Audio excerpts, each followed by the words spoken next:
Hey everyone, good afternoon, and it is great to be with you. My name is Scott Lurie with the Hard Money Co., and I'm so excited to kick off what will be our first live um, webinar series focused strictly around funding deals. We're going to get started here in 1 minute.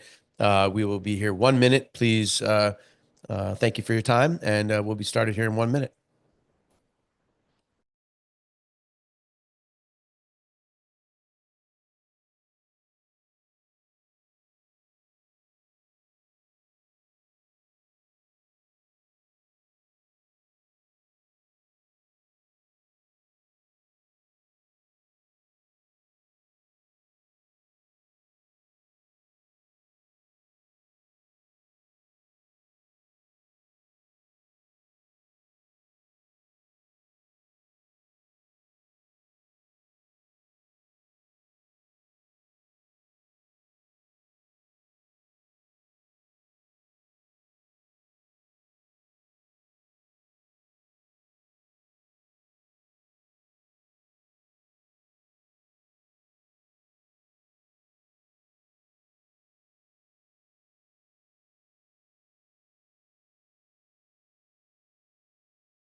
Good afternoon, everyone. It is great to be with you for our first live webinar, streaming live on YouTube. Hopefully, the concept here is to build an audience to talk about real estate deals, live real estate transactions.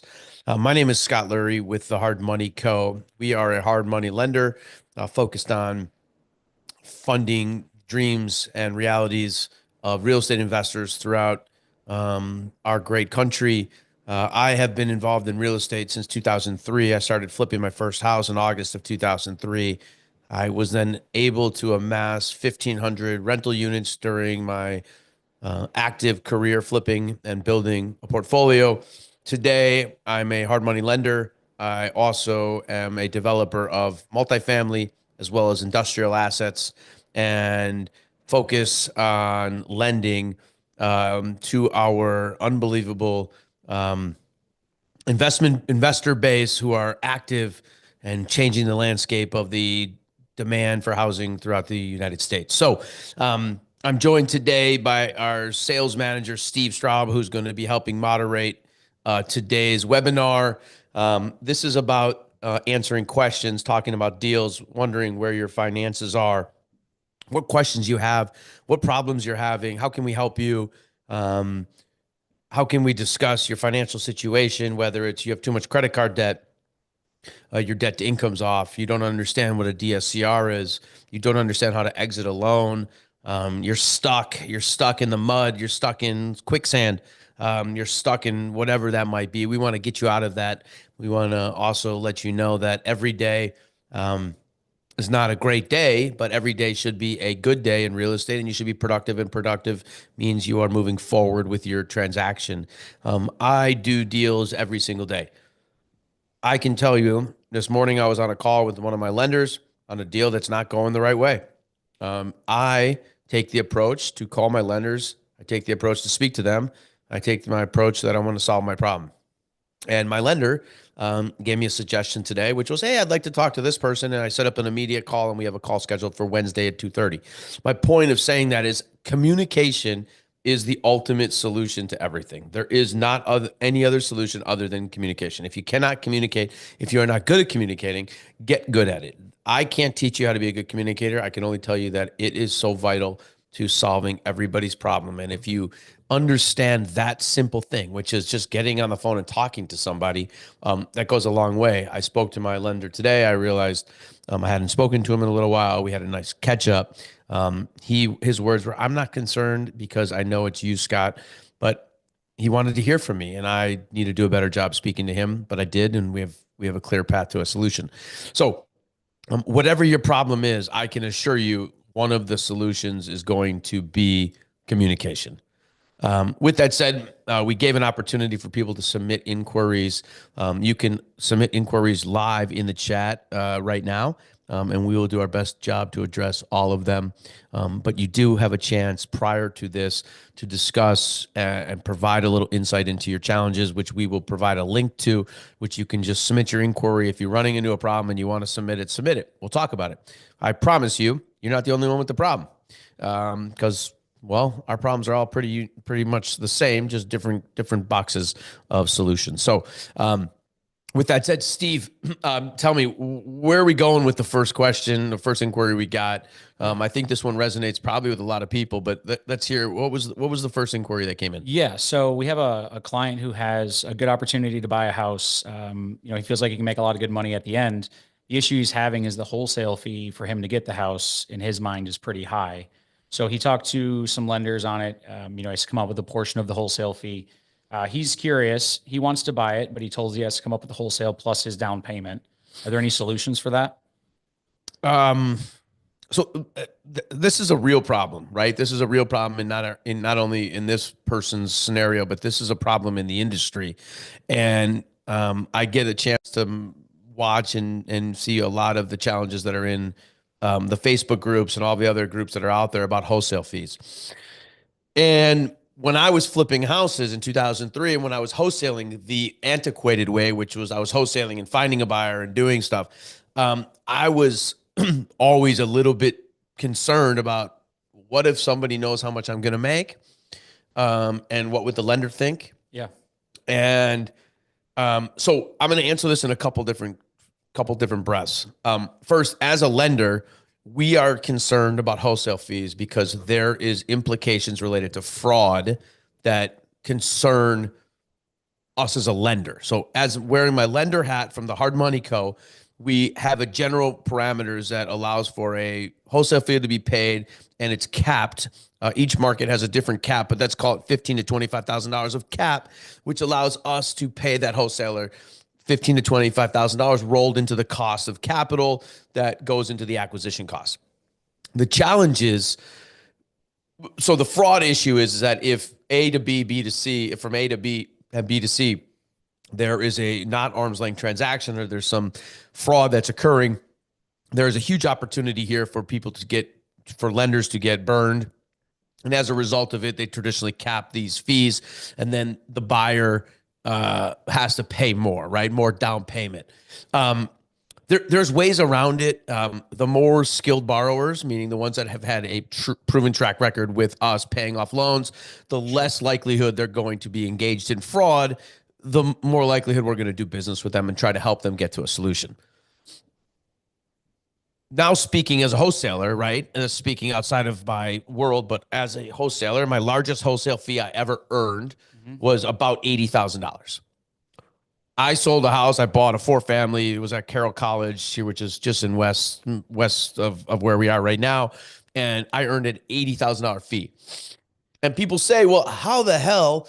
And the answer is because I'm going to arrogantly tell you I was good. I bought a house from a distressed seller at a very, very advantageous price, enough that allowed me to make this money and allow that person who I sold it to make a profit. So when you talk about wholesale fees, it's, well, if I'm a good wholesaler, why should my fee implicate anything if you've agreed to buy the property for the price, right? Yeah. And so as a buyer, if you agree to the price, when I'm flipping houses, my life is much more complicated today than it was 20 years ago. So I'm buying from wholesalers. I want to pay a wholesale fee because I don't have the time to do the work, but I like to do 5 to 10 flips a year because it brings me good money. So if I'm going to make $150,000, let's just say gross on a flip, meaning gross, not including realtor expenses, but gross after I put all my fees in and all of my construction costs into it, I don't really care what I'm paying, right? Meaning I don't care what they've made because they did me a service, right? If my service is I have to go around and find houses, it helps me find the transaction. I'd rather own the deal. So it really depends on where you are in the scenario. From a lender, lenders are protecting against fraud. You as the borrower need to do a good job selling the lender, right? That's your job. Or you need to be prepared to come up with more money. If you're worrying about what a wholesaler is making, I think talking as an investor now, I think it's a different mindset, right? I want to buy the house as little as possible. If somebody bought $1 million house value, ARV, and paid 100 grand for it Yep. and sold it to me for 300 grand, they're making $200,000. Yeah. Should I care that I just bought $1 million house for $300,000? No, I'm super happy I bought that house for $300,000. Yeah. So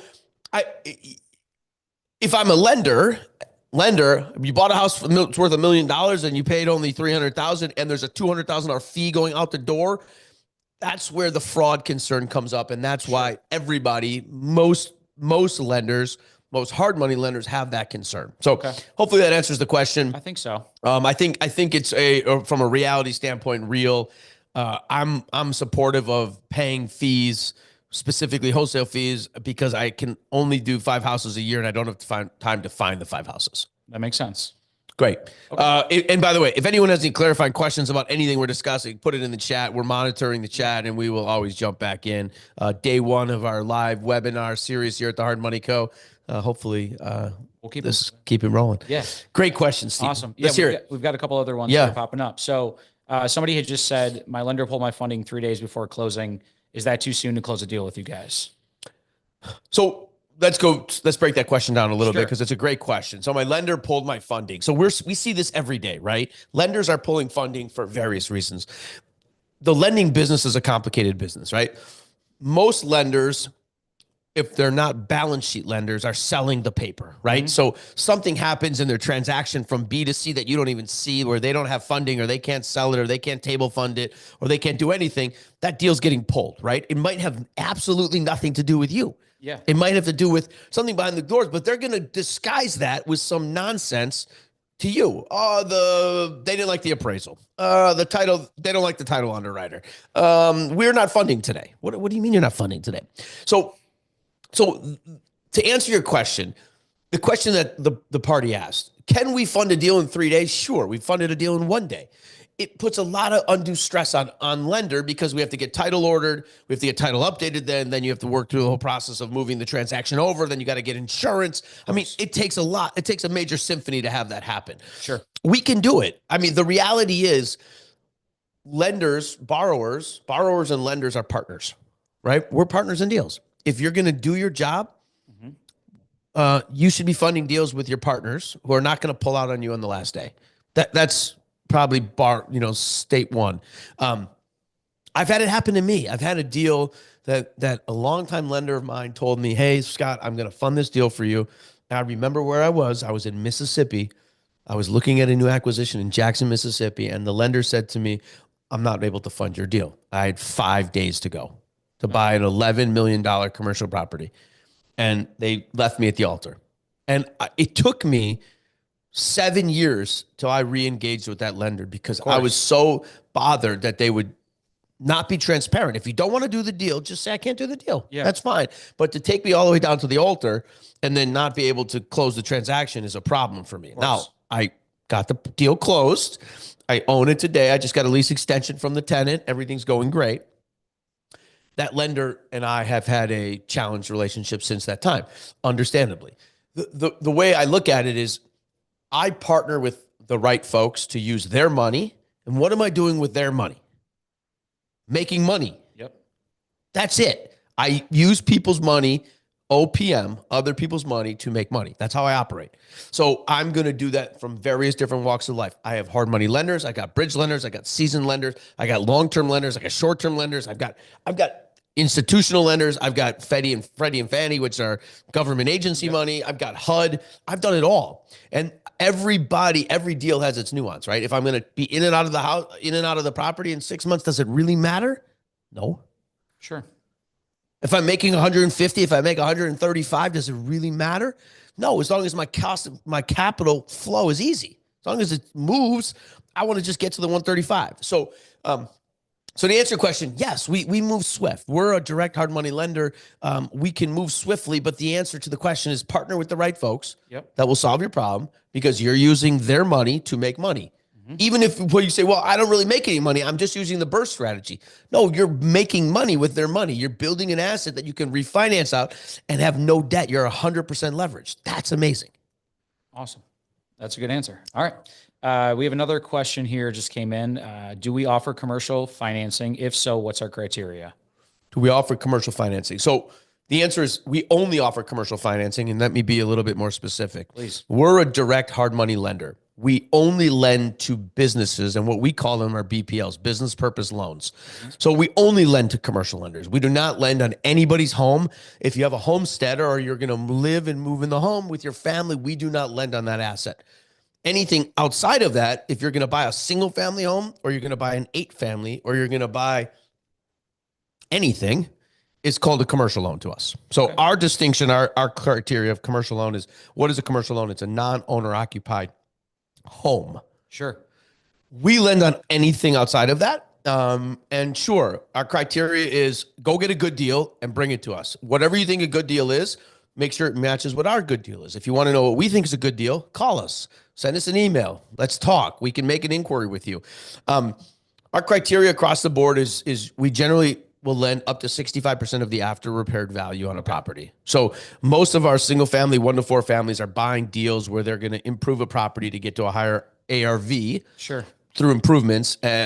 When you're buying let's just say you're buying a 4 family, right? The theory behind that 4 family is I'm going to do something to improve its value. Sure. Whether you're going to make physical improvements to the property, you're going to improve the financial abilities by driving rents, reducing expenses, driving NOI. Driving NOI increases value, knows you're going to exit us.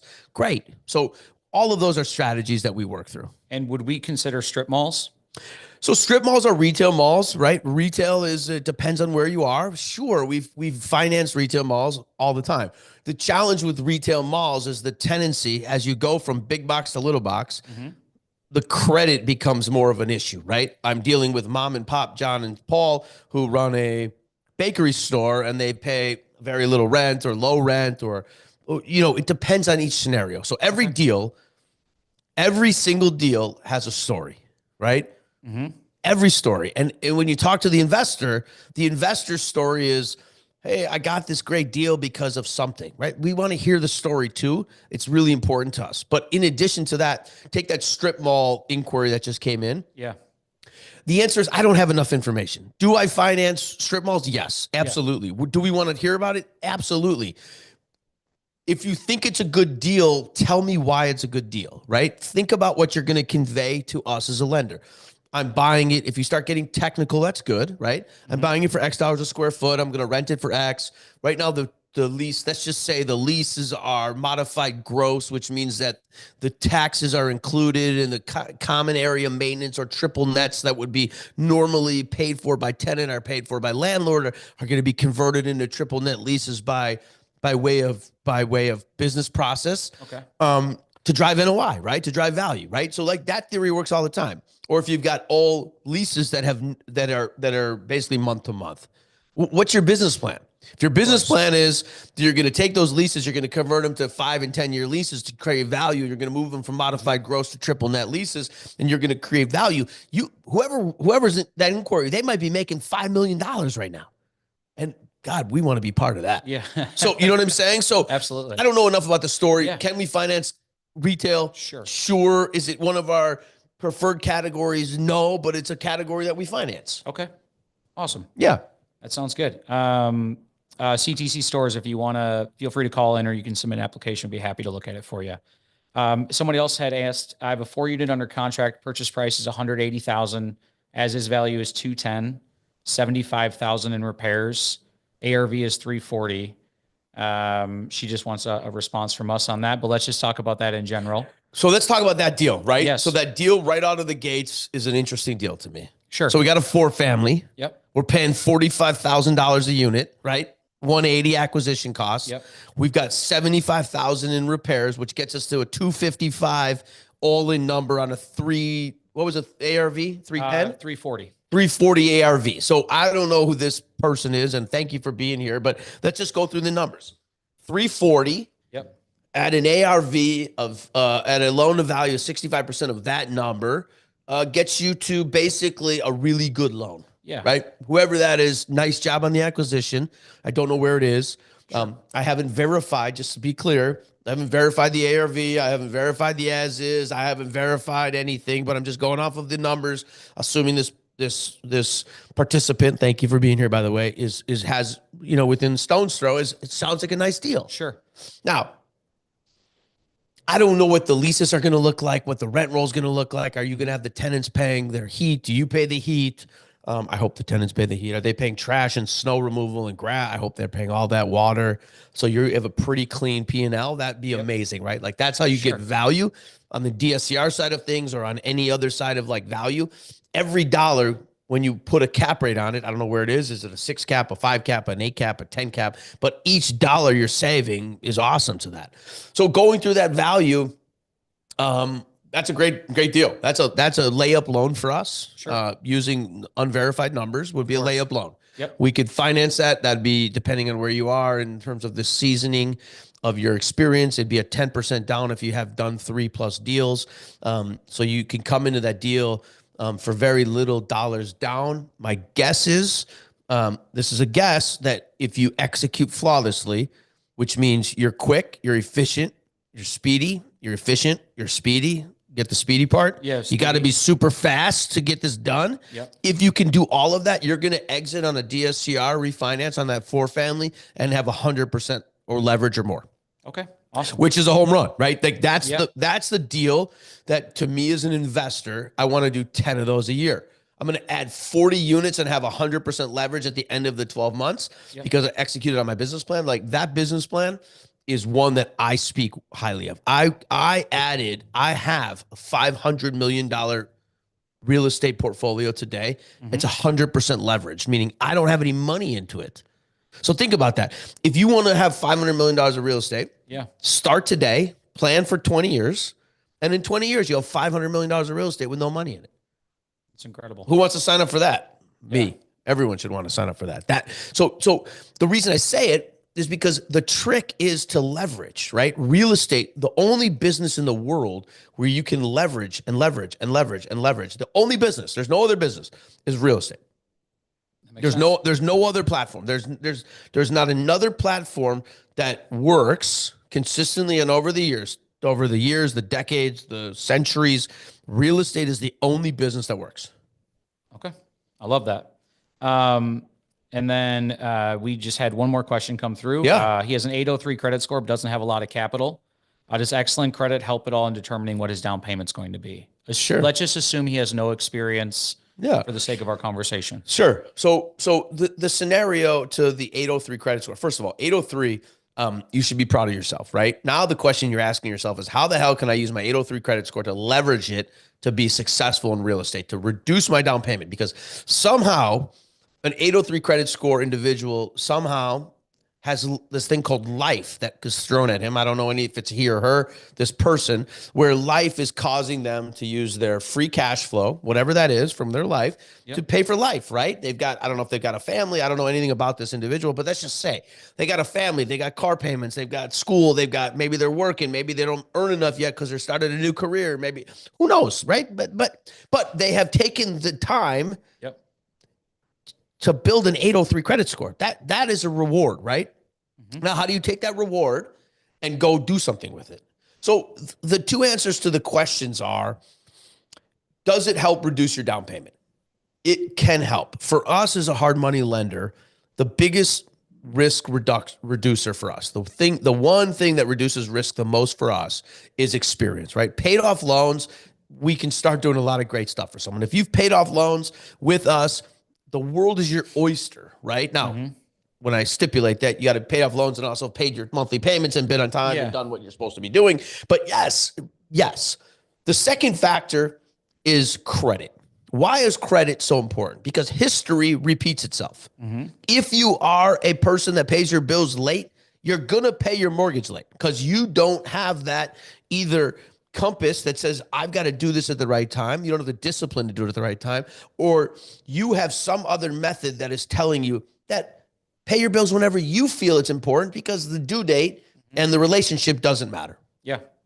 Negatives on a credit bureau are not good. This person, 803, has 0 negatives. I can promise you that. They've had zero. Yeah. And that means that they're responsible and they have a compass morally that to pay their obligations. And one step further, they don't take out obligations they can't afford, right? So this person's not living high on the hog with the credit that they can be afforded to go and impress some unimpressible human or person or something that's going to cause them issues.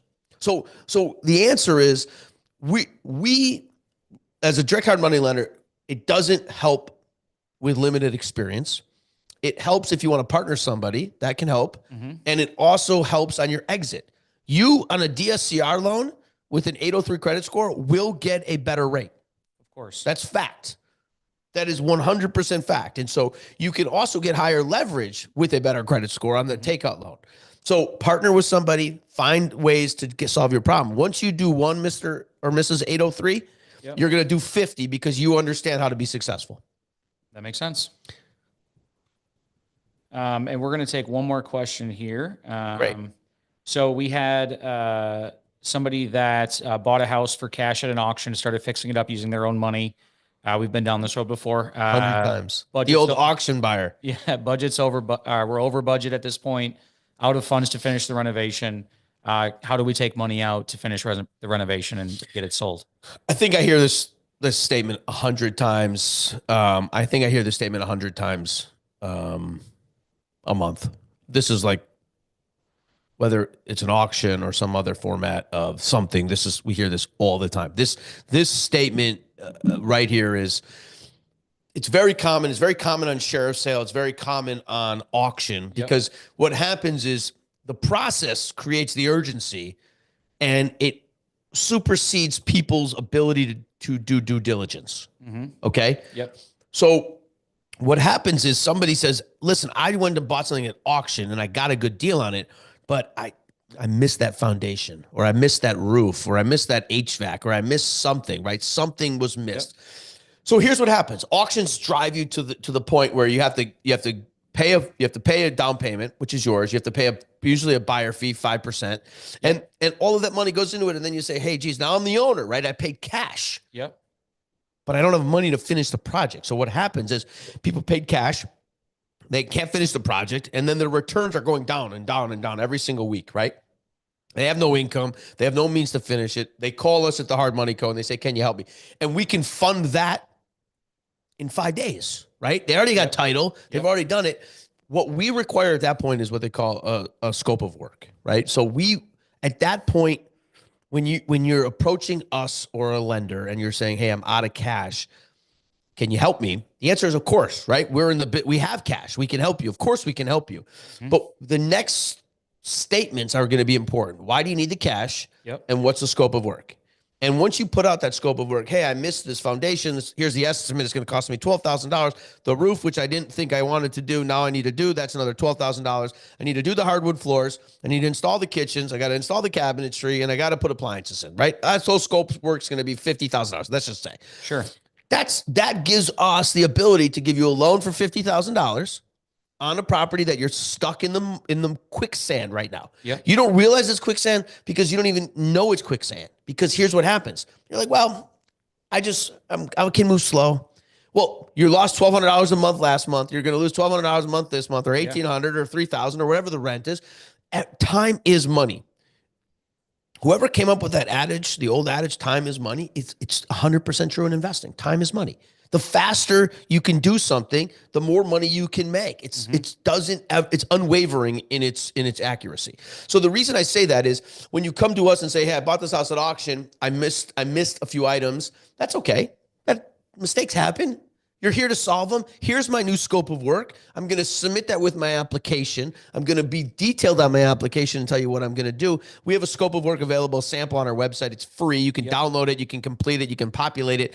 thehardmoneyco.com, but it's a scope of work. It's basically an Excel sheet that gives you some pointers of where to put your scope of work. Once you put your scope of work in line, you'll then submit that as an Excel document, which will be approved for funding. That funding is going to match your completed work. It's a beautiful symphony, right? And the 90% of the people that do it the right way, meaning they come to us and say, hey, listen, I forgot this and I'm going to give you a scope of work, finish the project and exit and have a great outcome. So clean up your little accident. It's no big deal. It's an easy one to do. The answer is absolutely. We finance those. That's a very common problem, specifically in the sheriff's sale, specifically in the auction business. And but you got a good deal. You bought it at auction. You bought it at sheriff's sale. It's a winner. So Yeah. I feel good about that. And I would tell you that we finance those all the time. Yeah. And just be prepared when you come to us, knowing what you need. Absolutely. Okay. Awesome. Do we have any other questions? Just going back to that, one of those commercial questions really Yeah. quick, just a follow-up one. 2 parts. What's the maximum amount we lend in a deal?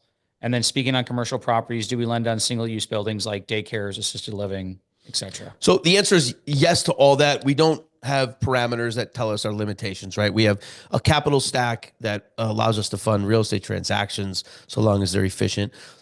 Single tenant deals, daycares. So here's what we don't like. We don't like bars. We don't like restaurants. We don't like strip clubs. We don't like automobile uses. Okay. Those are kind of like the no's, right? Yeah. Single use daycare. I financed probably 10 daycares last year. We finance them to good operators who have a good means to pay us off. Sure. Absolutely. As far as single tenant deals, outside of that, it goes on user base, credit base. What's the exit strategy? How are you going to pay us back? And we're a short-term lender. We want to know. You're going to use us for acquisition? Great. Pay us off? Great. We do that all the time. Yep. I'll buy a vacant building, I'll put a tenant in it, and I'll refinance it. That happens all the time. That's a very good business plan for us. So all of those commercial uses, and I'm not sure who the inquiries are coming from, but those are great case studies for us at the Hard Money Co. Those are deals we can finance. They're all going to be on case-by-case basis, and we're happy to take a look at them. There is no. We look to get to a yes, but we want to be with a great partner in the lending business, right? We want to have a good borrower that has a good borrower profile that's going to be able to repay. We never want to write a loan for somebody that doesn't have the ability to repay us. That seems like a bad business plan, and we don't want to put anyone in that scenario. That totally makes sense.